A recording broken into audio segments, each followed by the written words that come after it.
To get started, and everyone, thank you for everyone in the audience. Thank you for dealing with all of us conversing back and forth as we get started.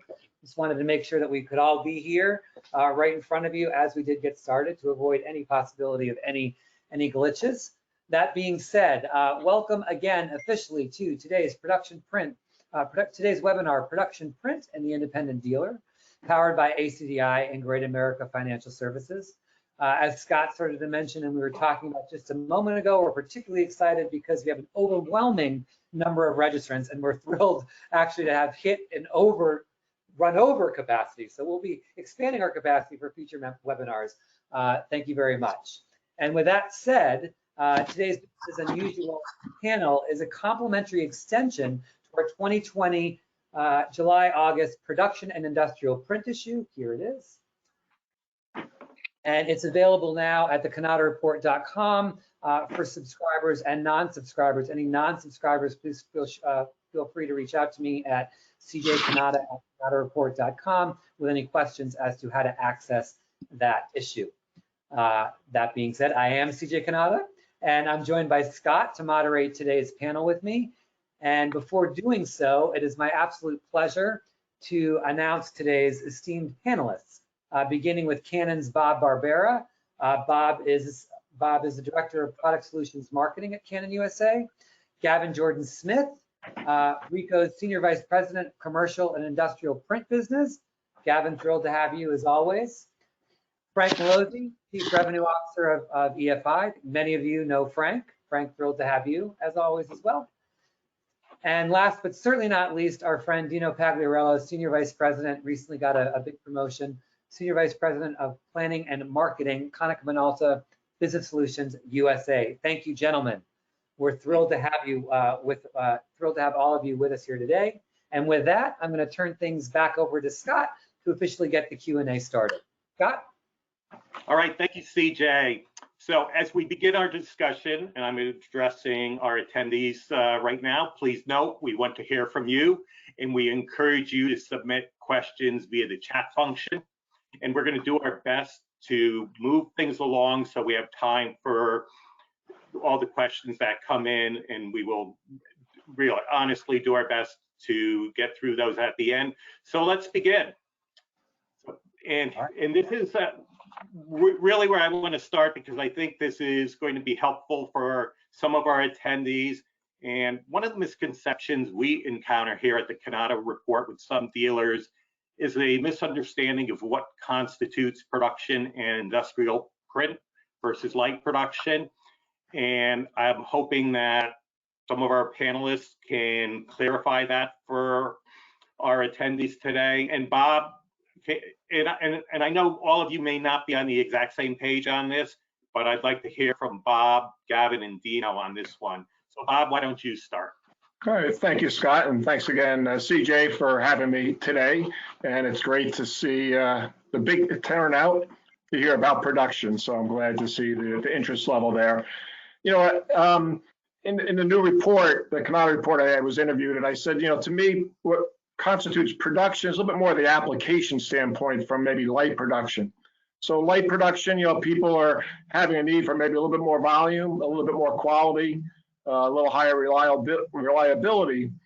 But as you start to get into, say, you know, the more advanced production, you'll find customers that are doing, you know, a little bit more demanding applications and requiring a little bit more inline finishing or offline finishing, tighter turnaround times, wider range of materials, paper, media that they're trying to run on the devices. I think what's really exciting in the industry, though, is really to see, you know, how, you know, digital production printing has continued to bring those capabilities downstream to the marketplace, right? So we all have our high-end products, high-end offerings, but we've been able to, you know, over time migrate some of these capabilities, reliability, print quality, application versatility, ability to print on, you know, different size sheets, you know, down into that light production marketplace. And I think that supports a trend that we see, right? We see, you know, customers that, you know, maybe have started to do some in-house printing, you know, marketing departments or religious organizations doing some, you know, basic printing in-house, But then when they start to tap into some of the expanded capabilities that these digital devices can offer them, we're seeing them grow their applications and grow the services that they're doing for their organization. So it's an exciting time. It's continuing to grow, and we see it growing in the future. Thanks, Bob. Gavin, what's the perspective on Ricoh as far as the definition of production, industrial print, and light production? And feel free to play off of what Bob just shared and also offer additional perspectives. Of course. Look, industrial print is a very broad term, right? It is driven by many types of the applications that we're driving today. That's defining what industrial print is. Defined by the technology that's laying down different types of capabilities for print service providers to do and dealers to be able to provide value to their customers in terms of that. And industrial is not just on devices and applications, but it's also on ink technologies too, with inkjet, UV, aqueous, or toner. So there is definitely a very broad term around industrial print. But the one that, from my perspective, that we kind of focus on around industrial print is about the types of applications, because that's really what takes us into industrial space. And then when you figure that out, you start realizing that there's a product, there's a place, and there's a position as it relates to the output that what we're producing through the value chain. Okay, and the value chain is critical as well, because that value chain helps us deliver those services and those value-added statements to the dealer partners. And through that value chain, we're able to position different types of things to help dealers become very successful in their channel. And that where it lies in terms of industrial and production.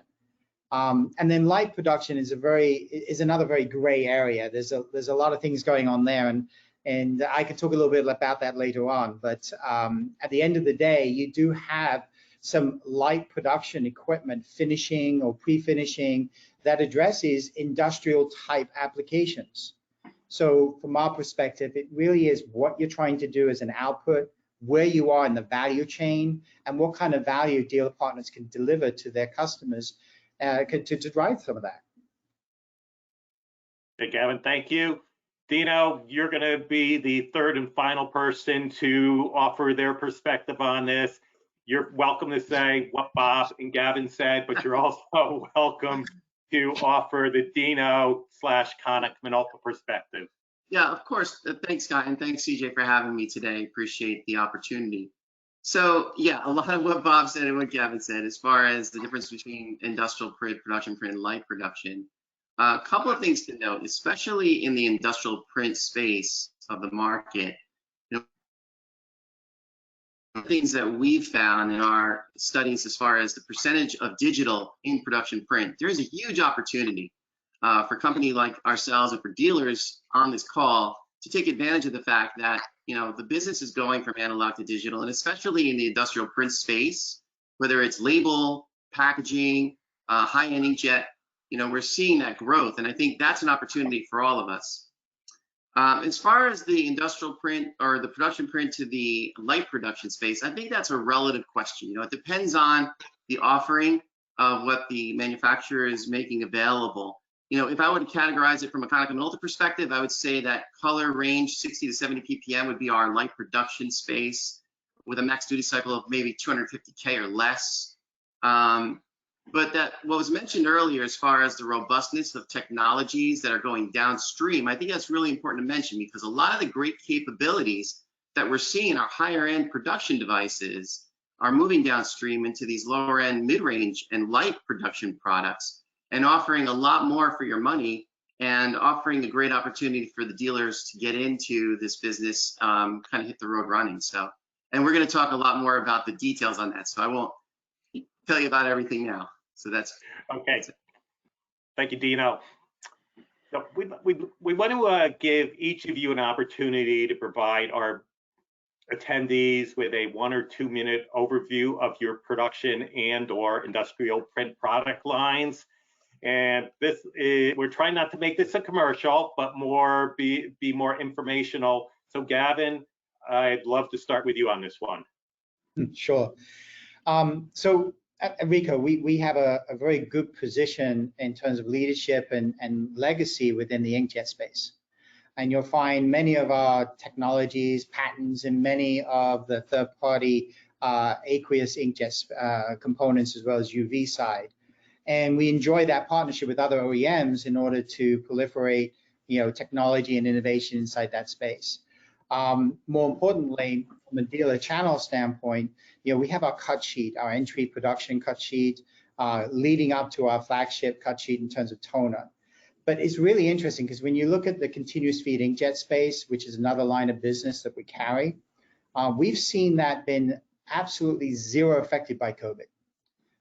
If anything, those types, again, applications in terms of inkjet, continuous feed, high-end color at vast speeds allow us to get into direct mail applications, but we're also looking at the transactional and trans-promotional side. We're seeing more color laid down on the transactional sheet, specifically within the data centers, as well as within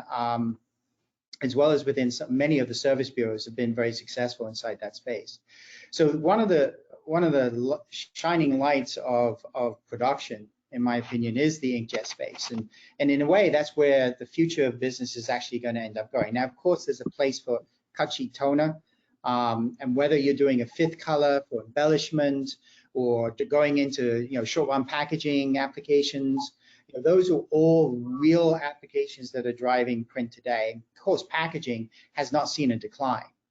And inside the commercial print space, when we're working with dealers to help them become successful, they're seeing some opportunities where commercial printers are seeing that, yes, print is essential, but it's only on certain applications where essential is actually driving print volume today. And what we want to be able to do through that process is to allow the conversation beyond the cut sheet toner and the inkjet hardware space it is going to be. The conversations are about volume growth, conversations about aftermarket, being there for your customer, helping dealers become more value add in that value chain, and just rolling out all those professional services. So there you have it. I've covered inkjet from a continuous feed, high volume printing shops, data centers, service bureaus, and we're partnering with dealers on continuous feed inkjet today in a very different way, which is kind of interesting. You've got your cut sheet from entry production to the fifth color to get into embellishment. Again, I'm talking about applications because these are the things that are growing. And then also on the high-end production space. There's definitely a space for inkjet, and there's definite space for toner, and there's a definite space for light production. So getting into business for the first time if you're a dealer, partnering with the right partner to help mitigate some of those challenges, concerns, those are all products, services, and delivery that which Ricoh is partnering with our dealers to go deliver. Okay, thanks, Gavin. Frank, let's hear what EFI has. Terrific. Well, thank you, CJ and Scott, for having me represent EFI, and I want to thank also Dino and Bob and Gavin for the partnership. We work very closely with all of you to provide value-added solutions for our dealer community to bring out to market. So certainly thanks. So real quick, I'll just go through just a quick snapshot of EFI. We've got 3 distinct business units. One is our fiery business unit, and that's really predominantly an OEM business. And so we provide components and obviously servers and appliances that house software to really provide value added to cut sheet devices and the solutions that the manufacturers you all represent bring to business. And we do that again through our OEM relationships, and then we do that through a number of offerings that we have on our workflow front. Second business unit is our software division, and these are sort of the business management tools. So think about anything that you want to offer through the web. So all your e-commerce, your web to print that you guys know all about. What goes on in pre-press, the management of tools and the formatting of all that wonderful content. And then really understanding when you look at managing a print job, the estimate around it, the scheduling associated with it, all of the related accounting in a production and commercial environment that's so critical. because there's so many options available to customers, and they really need to understand what's most optimized and what's most cost efficient, effective for them to go out and produce a job. So we've got a whole group of folks out there, professional services folks and software experts that enable our customers to acquire and implement the business tools out there that to run their business. And then the last piece is the inkjet group, and we really are more wedged into the industrial inkjet. We invested in this business back in 2005, so we've been doing this for a good 15 years. And part of it was that we really wanted to complement the partners that we go to market with an offering out there. So we kind of coined the phrase back then, industrial print, and that's putting anything on any substrate. And so the applications that we focus on in inkjet, and you guys know this on the wide format side, is anything from point of sale and banners and wonderful billboards, and anything that you see, whether it's on a building, on a floor, any graphics out there is done through UV inks and certainly through these large format printers. And then we veered into textile. So when you're wearing a synthetic type of material, and for that matter, even natural fiber, that's typically many of the designs are done through digital devices, very similar to a wide format printer. The exception is it's printing on material. So we're involved in that part of the business. And then the new industrial is really building materials. So we've got applications where we're now printing onto roofing tile, flooring, ceramic. There are folks out there that are buying our ViewTech branded super wide printers. These are large 15-foot printers to print on material that would then be adhered to a laminate floor, so creating laminate flooring. And also now a new product that's going to stain wood, so you'll have that ability. But here's the wonderful thing. You think that maybe this all sounds complicated, but what you all have done and what you all had invested in terms of expertise, color management, and understanding, how to apply a dot on a material can be applied in all these other applications. And so we're thrilled that we're able to introduce some of these technologies. And I actually believe that this industry is really primed to take this industrial print to the next level. And that's our snapshot of EFI. Okay, Dino, let's get a snapshot of Konica Minolta. Here, Scott. Hey, by the way, Frank, I could use your help with that textile and concrete and all that stuff around the house these days. That sounds like it might make my life a whole lot easier. So as far as Konica Minolta is concerned, of course, we have our traditional production color and monochrome, all the way to 140 pages per minute in color with our new flagship C14000. Of course, we have our production black and white lineup all the way up to 250 images per minute. So continuing to invest and continue to improve those technologies with automation capability, et cetera. From an industrial print perspective, we're making investments in areas where we're seeing growth and bringing out a number of different categories. We have the label business, our decorative print category, high-speed ink, as well as wide format, and of course our flagship KM1. Starting with label, we have our Curio Label 230, which is a unique product. It's actually a toner-based label product that fits in this very unique food packaging niche that allows for dealers to offer something unique in the label printing business on an engine platform that's based off our toner engine platforms.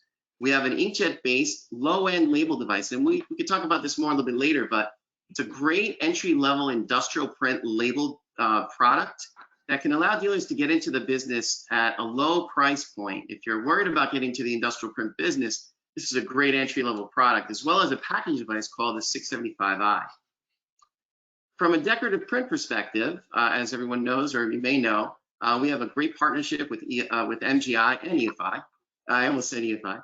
With MGI, with an entire lineup of decorative print devices, from our JV3D1, which is our entry-level jet varnish device, JV3DS, as well as our Evo 75 and 52, which is a larger format product, and our new low-end Curio Shine 101, which is actually very small sleeping device for the ability to do foil for less than $30,000. Another entry-level product. A great combination of product with our toner-based devices for the greatest output capabilities and packaging and labeling.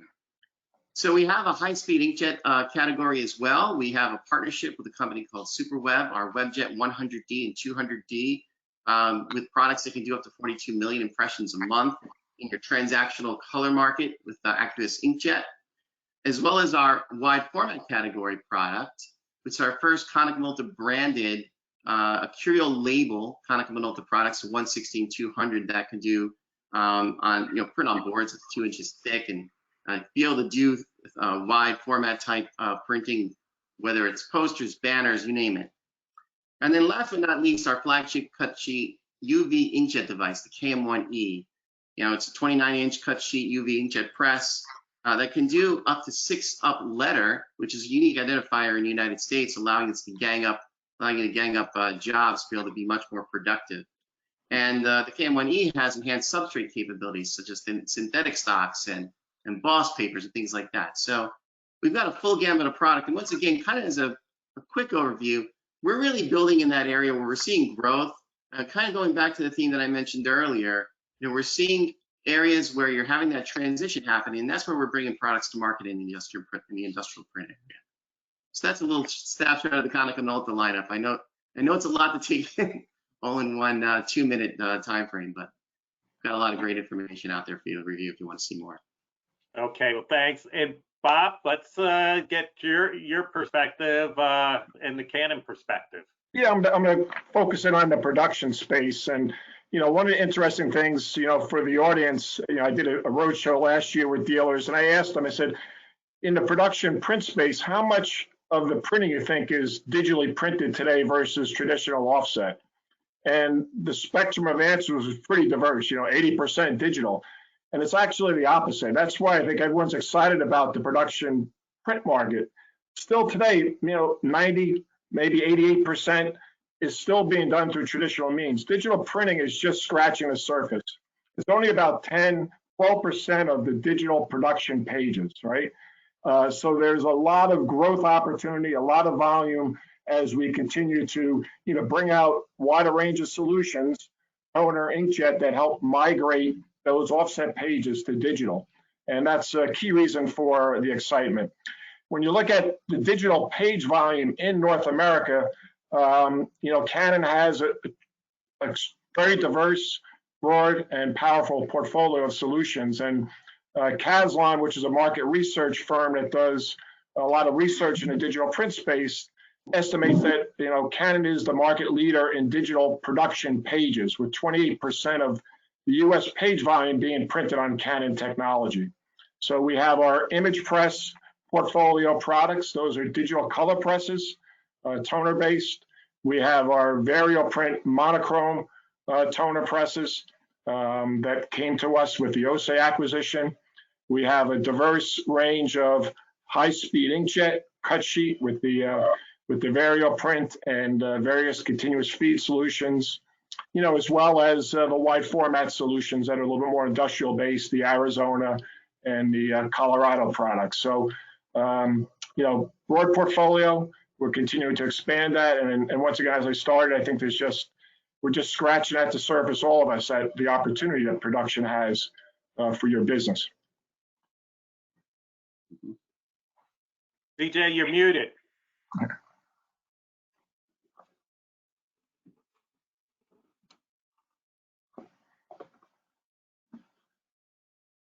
I should have just left it that way. In any case, all right, now I have a few questions for all of you gentlemen, starting with Frank, although this question will be for all of you. Now, we've been discussing this a little bit already. There are likely many dealers on the phone today or dealer representatives who are on the fence about getting into production print. What advice do you all have for them as to how they can get started? And again, let's start with Frank M. Oh, love it. That's great. So guys, as you know, we live in the production space. That's our business exclusively. And what I've learned over the years and what the end customers, what the end users are looking for is need to really, you need to optimize the operators and provide the tools associated with it. And in any production print environment, let's talk even more so commercial, it's a business. More efficient and lower cost per square foot that you're going to go out and drive whatever that output is. You need to be laser focused on the TCOs. And in our industry, you guys do a wonderful job out there selling TCOs and selling cost per copy. You've got click programs. And when you start to move in production, there's nothing different. So it's about making sure that all your sales force and all your go-to-market teams really understand the TCOs associated with the applications. And it's also around training. You guys made a ton of investments. You've got resources out there that understand, those IoTs. You understand the workflow. You understand the connectivity. You understand color management. Many of you over the years have really sort of, let's call it, invented digital for the cut sheet world. It's no different in any other application. I'll give you an example. Many of you over the holidays probably get blankets, and you can put your wonderful pictures on those blankets. So when you think about the folks that are doing that, they're getting a job, it's submitted, they got to color manage those photos, they've got to submit it to production. Those printers, instead of being, a cut sheet device, happens to be a fabric printer that's going to jet onto material. And then you've got all the costs associated with it. So there's no difference in terms of the workflow in getting that color optimized on that material. So you just need to make sure, again, that you understand the applications, you understand the TCOs associated with it. And there are so many applications that I would kind of say horizontal to what you're doing. Just need to go on, identify that. And I'll be honest with you, I don't see that as big incremental costs, because you've already got those costs in place. It's just getting the right content, knowledge, payback associated with the application. So bring in the right people, make sure you're focused on TCO, and leverage the investments that you made today and focus on a few of these industrial and commercial based production applications. And I think you got a winner on your hands. Thank you, Frank. Okay, Dino, let's move on to you. In terms of the dealers who may be sitting on the fence looking to get into production, what advice do you have for them as to how they can get started? Well, I'm going to start with saying that you just need to pick one. If you just pick one thing to get into the business, don't go crazy and try to do everything all at once. COVID's really accelerated some of the trends that are already happening. We know that pages are declining in the office, and those trends are already in play. And we've been talking about it as a company, Konica Minolta, for quite a few years now. I think the time really has come now, though, to really take that opportunity and take the advantage of maybe having some time to think about your business now and getting back into the business and come out stronger. We have a great, I'm going to do a little plug here. We have a virtual webinar series on our website right now that really focuses in on these new opportunities in every category. Talking about the label business and packaging business that, I think Gavin mentioned earlier, is actually growing in COVID times. And, the opportunity to make more profitability in selling decorative print, as well as, just the simple thing of having signage on the floor to be 6 feet apart, with your wide format products, all really important things and opportunities for the business. And last but not least, automation. Automation is a key part of what we're offering, and less touches is better, especially in this world. Nobody wants to touch anything. So if you can automate it, automate it. One of the other things that I think is really important is, if you're going to get into the production print business, yes, you have a lot of the capabilities already there as far as doing it.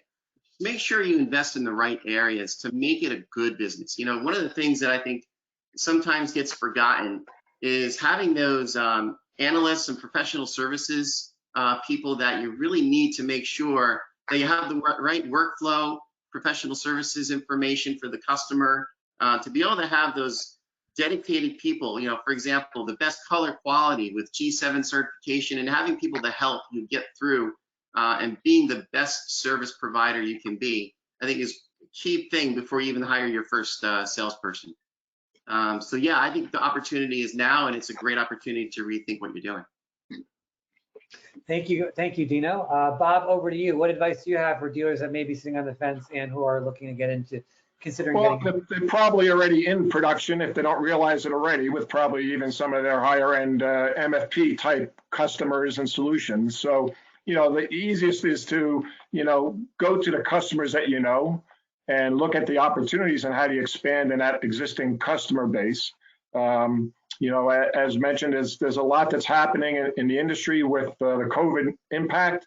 One of the things I say is that actually COVID's actually kind of helped resurge print in a way, right? If you go to restaurants, the signage, the menus, you go to an office building, there's signs all over the place of safety requirements. All these materials need to be printed. Some are maybe just simple printed pieces, but obviously if it's a business, they're a lot more industrial, specialized media. So, we're seeing a resurgence in print in certain areas, and I think there's ways you can help customers. But clearly, light production is a good first step if you haven't been involved with it. And if you're involved with production, then, look for, other opportunities of how you can get into the larger customers. Do you want to start going after the commercial print segment, some of the larger implants? As mentioned, the types of resources, I think the dealers that are very successful and go after it from a strategic perspective, have a dedicated production specialist, right, that understands the business, can work with the mainline reps and, look to identify the opportunities, provide the professional services that we talked about. And, Canon, like I'm sure the rest of us manufacturers, have the resources there to help the dealers with that transition, training programs, educational materials, field resources. So, it's strategically important for us that, the dealers are successful. Great, thank you, Bob. Okay, and lastly, but certainly not least with this question, Gavin, any advice you have for dealers considering and or looking to get into the space? Yeah, so of course, Frank and Bob are 100% right on every point that they're making.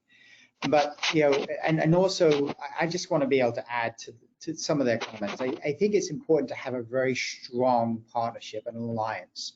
If you're getting into production business for the first time, you want to have, a partnership with an OEM manufacturer that has all the resources to allow you to get into it.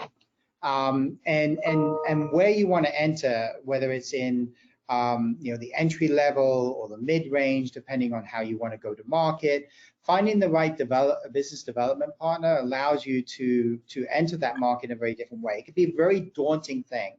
I mean, this question has been given to myself, and I'm sure to the other panelists, many times. And in those instances, they've been somewhat the same. It's like, yes, you should get in production, and here's where you can start. Where, then we start asking questions about their business and how we can partner inside that space. But, and again, having the right resources and enabling you to deploy them. And naturally so, I would tell you that getting into production now, and it's not really a nice thing to say because of COVID, it's shifting the mind shift in terms of where people are thinking in a hybrid work environment, to Dino's point, where the office is now, at home or in the office and at home, or when people go back to work, the implant CIDs are going to operate very differently. Additionally, how dealers work with print service providers, getting into digital for the first time, as Bob said, lion's share of print is still in offset.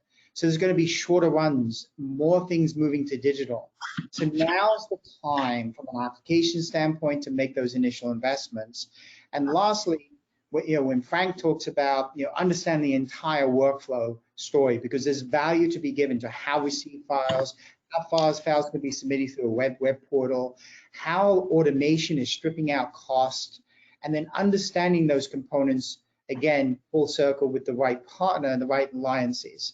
And I'm going to plug a little bit of Ricoh, because we put together, or have done for many years now, a Ricoh Business Booster web portal where we invite many of our dealers to come on by, and look at videos and look at success stories, because that's the other component. Is you hear about all the nightmares, but there are more success stories with dealers getting into production print than there are nightmare stories. And CJ, you highlight that in your articles.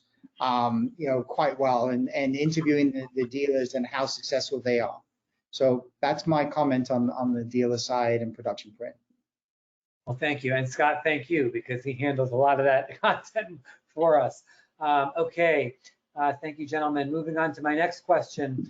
The support, Dino, we'll start with you, who's been patiently waiting for a first turn here. Supporting dealers who are selling production print, as we all know, is paramount. Can each of you share with us the types of resources available to the independent dealer channel to help enable their success? Dino. Yeah, sure. So we have something called Global Client Services, which is actually an integrated service team that pretty much handles our diverse customer base. So if you're already doing our MFP products or our software solution products or whatever other products you may be doing, it's the same phone call, right? So from a service perspective, we're managing that and driving that to the right person on a single call, making it as easy as possible for the dealer to get support. One of the things that I think makes us unique is that we'll go beyond just a support specialist and break fix, where we're offering a full complement of professional services such as, lean assessment, G7 training, VDP solutions, things like marketing as a service. So we want to offer more than just the product itself. We have to have that support structure, was mentioned earlier, around the entire offering to give you everything that you need to be successful. One of the key things that we've been doing just recently, which I think has been really fantastic, has been our virtual demo capability. We have a brand new showroom in Ramsey, New Jersey, and we're doing virtual demos right out of the showroom and having some really good successes with our industrial print products, where customers are purchasing product sight unseen, which is pretty amazing. Print sample support is very important, I think, making sure your customer gets demo samples that look great. There's specific samples that look great. Things like simple things like configurators. If you don't know what potential configuration to order, you don't want to have the wrong one. So an online configurator is so important to make sure that you're not returning accessories that you don't necessarily need. It sounds simple, but it's important from a cash flow perspective. And last but not least, we've actually developed an online site for the dealer community.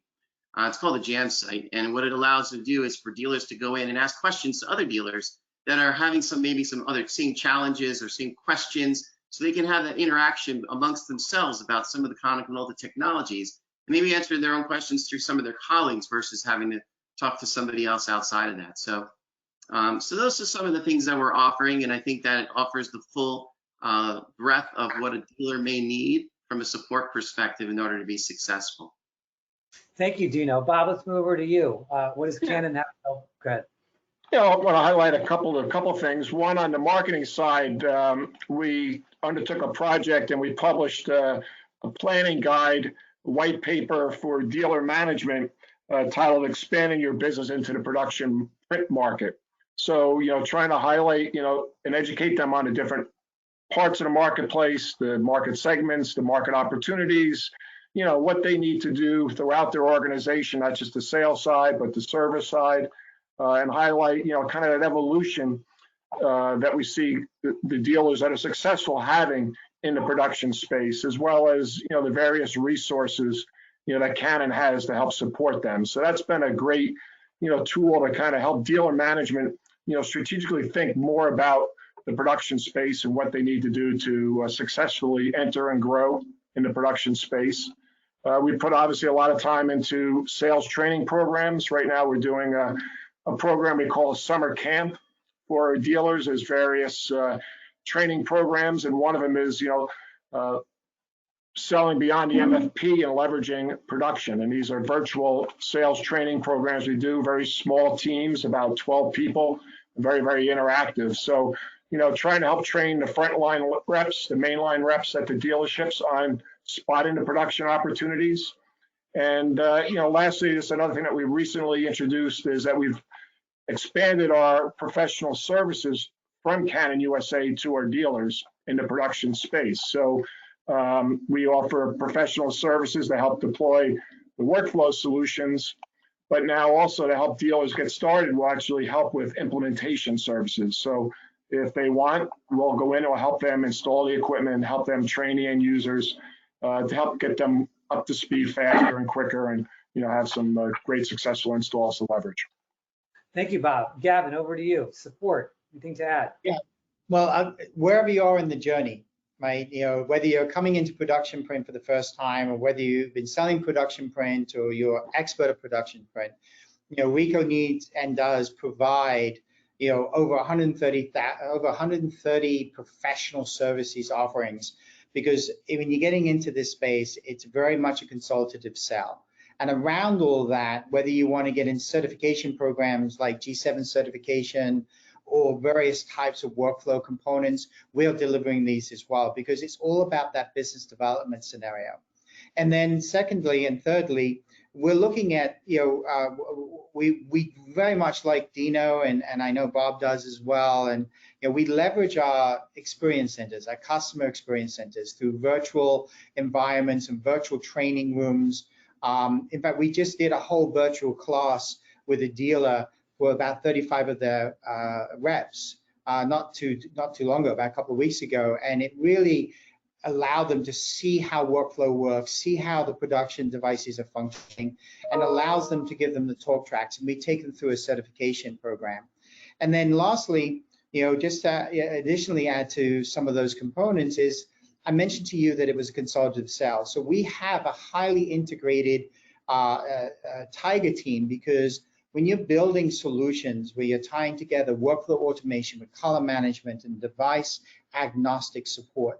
In other words, we know that in production, if a dealer is selling to a production print service provider, it's likely they have different types of OEM products. You have to have that integrated for the advanced person, the ability to navigate and consult the integrated workflow scenario, so that you can be successful and bring value to their customer. And those training from entry level to medium to experience allows us to deliver a whole slew of services, and of course with our partnership with EFI in doing that as well. Thank you, Gavin. Frank, support. Anything to add? Absolutely. You know what? It's got to be really important to our dealer community out there. It's an absolute. You're thinking, wow, you're going to move into this production space, and how will you support all of the environments that you're looking to sell into? Well, first of all, you can see the terrific manufacturers. You've got all the support that Gavin and Dino and Bob just described. And the way we're built is, obviously we build a lot of our infrastructure around the support that our manufacturing partners need out there for all of you. And so there's a ton of content. I'll give you, so a couple of things. We've created Fiery certifications for our partners. We've got 3 different types. We've got Fiery Professional, which is really to go in and uncover some of those features that are inside of the Fiery to go serve those applications that you're selling into, specific to production, print, and commercial. We have Fiery Expert. Now, we've done a survey, and what's interesting is we go out and we sell a solution, we sell a device, we solve the customer's problems, and then what we hear, could be months later, I wish this could have done this, or we could have done that, and we uncover that those features are not enabled, that they've already paid for. So it's some really cool educational content that enables customers to go out and become more of an expert and apply a lot of those features that are embedded in the Fiery. And then lastly, we have Fiery Technician, which is really designed for the service folks out there to optimize color and optimize, the movement of content through there. But there are tons and tons of resources we have. We have communities, which is, again, it's augmented sort of reality and machine-based, where it allows customers to interact with others because they've got the information. Amazon's brilliant at doing this, and we took a page out of their book.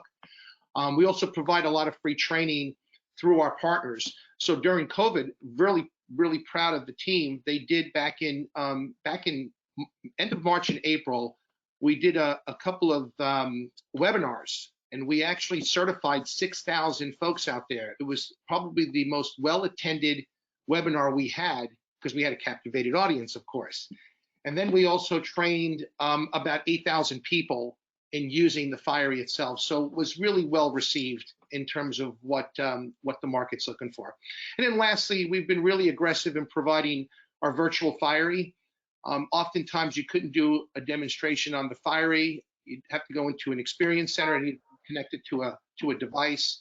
Well, you can actually go in and put on a full-on demonstration, identify a number of the features and the applications required in a production environment, and you can give the customer a test drive. It's really that we try to make it really, really simple. And then what's most important is a lot of content. And so what we try to do is we parse our content. We have a dealer portal where you can go in and you can pull, whether they're case studies, testimonials. We have an incredible YouTube channel, because the best approach is to look at testimonials and applications that actually worked. And customers will talk about what they saved in terms of the cost per square foot in that output. They'll talk about whether they're using that fifth color, they're using a varnish, they're using a specialty application that maybe someone else didn't leverage, that truly differentiates them in that process. So that's really, when you talk, there's two things that we look to deliver. One is the technology, and it has to be value added. We've got to turbocharge those engines out there to get the best color, give you the best performance. But secondly, is really, where do you take all that to? What are those applications? So we've got to have that content readily available. And we've been doing this for, just on my watch, kind of like 30 plus 32 years. And so take advantage of all that content that's out there. It's available, and certainly, you know, take the dive. It'll give you the payback. Thank you, Frank. Appreciate that. Scott, back over to you, my friend. Okay, now I just want everybody to know that we are running tight on time. We just have about 11 minutes left.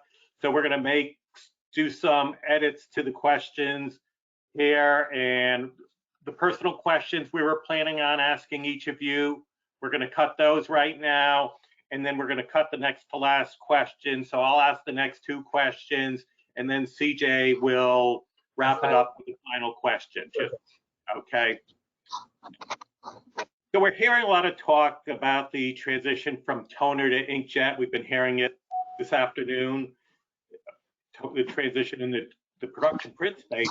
So how do you see that playing out, and is there still a future for toner-based devices? I think a lot of you touched on how it's playing out, but what about toner? Tell me something good. Bob, you want to start? Well, yeah, toner is doing well and here to stay. I think it's similar to, you know, what people say about offset and digital printing. It's not an either or, it's both. And, you know, toner is very mature, very, very cost effective, very, very easy to use. Inkjet is in the, you know, early technology stages. It's growing very fast into different market segments, you know, on the production side, transactional, book publishing, direct mail, you know, segments that you need to have really high volumes to justify the capital expense. And it's moving more into the commercial marketplace. But I think it's going to be really quite a while before you see, you know, very, very economical, high quality inkjet that can really do the diversity that toner has. So, you know, inkjet is here. It's going to continue to grow, but toner is not going anywhere soon. And Gavin, do you agree about toner? Oh, I agree. Toner is definitely going to live alongside inkjet for some time. I agree that inkjet is the future, lower cost, TCO is the big answer in terms of where things are going. Technology, inkjet heads are getting better and better and better. So I do see the future inside inkjet. And I mentioned it at the very beginning. You know, there is a place, it's driven by applications today. I mean, even in inkjet on wide format, every dealer should get into wide format. Between signage, way signs, and all sorts of things, and applications are coming out of the woodwork that's giving birth to new types of services. So whether you're selling the Ricoh wide format technology, or the EFI wide format technology, or for that matter, you know, Canon and Konica Minolta as well, this is something you need to get into. So, and they're generally driven through inkjet, and that's where the growth and new innovation is going to happen. And then it's going to remain in the high production volumes.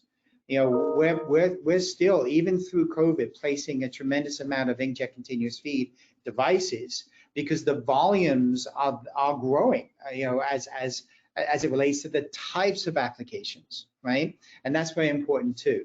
And then toner, it's going to be around for a long time. And you know, even when I retire, It'll still be out there and it'll still be driving, short run printing. And lastly, we spoke about offset to digital transfer. You're going to see a lot more, given the environment of the office to the production space, how CID implants are playing, where more and more digital run jobs connected to a digital ecosystem in the cloud, it's going to start driving efficiencies and how the consumer interacts with the message. And print is going to be part of that message. Toner and inkjet are going to survive together. Okay. And Frank, if Toner's going to be around after Gavin retires, you're going to be retiring before Gavin, so I guess you're going to tell me that Toner will still be around. Maybe not. Maybe not. What are you hearing out there? Yeah, toner-based technology is going to be around for quite some time. And I've got my hats off to all of you. You just build incredible engines that are built for 3 shifts, high quality. It's gonna stick around. But here's the fun part. Inkjet just opens up. If I can leave one message for all of you, Gavin mentioned wide format. I didn't mention the big behemoth that we're focused on, and that's packaging. The packaging market is so big. And what's interesting is, I remember back in the day when we brought a lot of the color devices out at Canon, that goes back a long time, as well as Ricoh, and we were looking at launching these digital engines, and we were looking at the start of color and these applications that we were defining. That's where packaging is today with digital. You think about locally grown. You think about things coming back to being onshored. There's going to be smaller lots produced. And when you think about a wide format device, it's not the commodity poster you're going to put on the wall. That wide format can print onto anything. It can print on flexible material. It can print on corrugated. It can print on thin cardboard for the folding carton market. And then when you start to sort of visualize and sort of get your hands around those applications, you think about what we're building. We've got a digital press called the Nozomi that prints up to 5,000 to 7,000 4x8 corrugated boards an hour. Think about what you can do from a personalization standpoint. You can have in every one of these grocery stores a completely different message out there. Oh, but you have to put that message out there. And here's the challenge to the packaging industry. They don't know how to do that. And you all been doing that for years. So that in itself is worth so much. And if you can apply it, and you can even apply it down Main Street to the local producer, and you can show that they can go out and package it themselves and have that unique offering, you've hit the jackpot for sure. So think about the packaging space and focus a little bit more on that. Leverage what you have. Okay, Dino, this inkjet toner discussion we're having here, what would you like to add? Well, toner is absolutely here to stay. We obviously know that the inkjet is growing, and we're of course playing in that arena as well. One thing I was thinking about this question, I hope that dealers aren't thinking about surpassing the toner piece and going right to inkjet. I think toner is going to be something that's easily accessible for a dealer where they can take what they already know and get easily into that business. So definitely don't want to skip over the toner opportunity. And I love what Frank was saying about packaging. And, I think that's a huge opportunity, especially in the toner business. You take toner output and combine it with a jet varnish product from MGI, now you've got tremendous packaging capabilities, right? You've got the ability to make more profitability when sending out, getting opportunities on that shelf and getting that shelf space and getting people to see and touch and feel. That's the real opportunity, right? So toner is a big part of that. And you can't have embellished output for packaging without toner, right, in some cases. So you could do it with inkjet as well, but on the toner piece, you're going to get the image quality, you're going to get the automation capabilities that you have to have today, and you can do it at a low cost. So, it depends on the application and what the customer really needs, and it's all about the workflow, but at the end of the day, toner's not going anywhere. Okay, and CJ, I'm going to turn it over to you for the last question because we are really tight on time. Really tight on time. We're not going to have time. No problem. So, in just a couple sentences, if you all can, and if anybody needs to jump, I understand that I know some of you guys have hard stops. Please feel free to do that. I'm going to start with Frank because I happen to know he does. The last question is maybe the last, but particularly significant to all of us, Cannata Report and our panelists. How important is production in industrial print to the sustainability of the imaging technology industry and for the future of the independent dealer channel in particular? Frank. Print has just started. I just talked about a few addressable markets that are just so much larger than some of the markets that we've hit in the past, and they're prime. And I think that you guys made all of the investments. Think a little bit beyond paper and think about just any substrate out there. And what you've got to do to get that mark on that substrate really is very similar to what you've put in place. So if I was to leave you with anything, parlay that into, the domain that you're strong at. There are a bunch of industries out there, both in packaging, building materials. You can see it in commercial space, and I don't see the level of expertise that I see in our dealer community and in our industry as a whole. So parlay Thank you. Lot in a little time. Thank you. Bob, over to you. Well, print is definitely, as we all said, here to stay. It's going to be changing a little bit into different ways, but as I mentioned, there's a tremendous amount of offset migration. I think from the dealer side, you need to look at where your sweet spot is, how you can expand, and then look at some strategic markets that if you want to invest in, right? Packaging is a high growth, sustainable market. That's quite different than, office, school districts, and maybe some of the traditional type of IT customers that you're servicing. So you need to make a strategic decision. Do I want to, move into that direction? Do I want to move more into wide format? There are a lot of opportunities. I think someone said earlier, be strategic. Don't try to do everything at once. See how you can grow your existing business, your existing customer base, and then where do you want to start investing for the future? I believe Dino said that you can't do everything at once. Just pick one thing. Good message there. Gavin, before we get back to you, Gavin, over to you. How important is this segment? It's extremely important. If anything, in light of COVID, I would tell you that, this is really driven where print, as they call it, is essential and is driving, the messaging that needs to get out. And I think it's highlighted opportunities that perhaps didn't exist before, or did exist before, but it's highlighted the opportunities for dealers to see a way in, where they need to start, and so forth. And there's further proof points to that with respect to longevity and sustainability of our industry, because we're seeing things getting produced in a quicker and more productive way, operational efficiencies and so forth.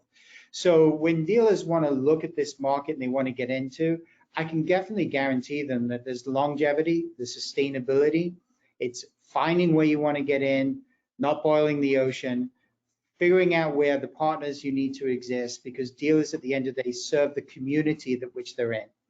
And since they're in that community, they're very close to that community, whether it's down the road of a coffee shop or dry cleaners, they're all being serviced around print. So, and going back full circle to this point as well, print is essential. It will last. We just need to navigate our customers, dealers' customers, where print is actually going on. And that's application driven, and quite rightly so, as Bob and Frank and Dino has said, it's about packaging. It's about identifying those components that can actually drive digital today. Thank you, Gavin. And Dino, let's end off with you, my friend. So as I see it, or as we see it as Konica Minolta, dealers have two directions they can go in. They can go in the direction of the digital workplace, IT services, ECM, and go in that direction. And if they do, fantastic. That plays to our core strengths. We'll help you there as well. But the other direction is industrial print, production print. And we think that, again, just going back to what I said earlier, just pick one. Try something. Get into the business. We have entry-level products. It's not going to break the bank. Try something new. Hit the road running. And, COVID is a great opportunity for reflection and seeing what you can do with your business to do something different and really come out stronger after this, hopefully this pandemic is over.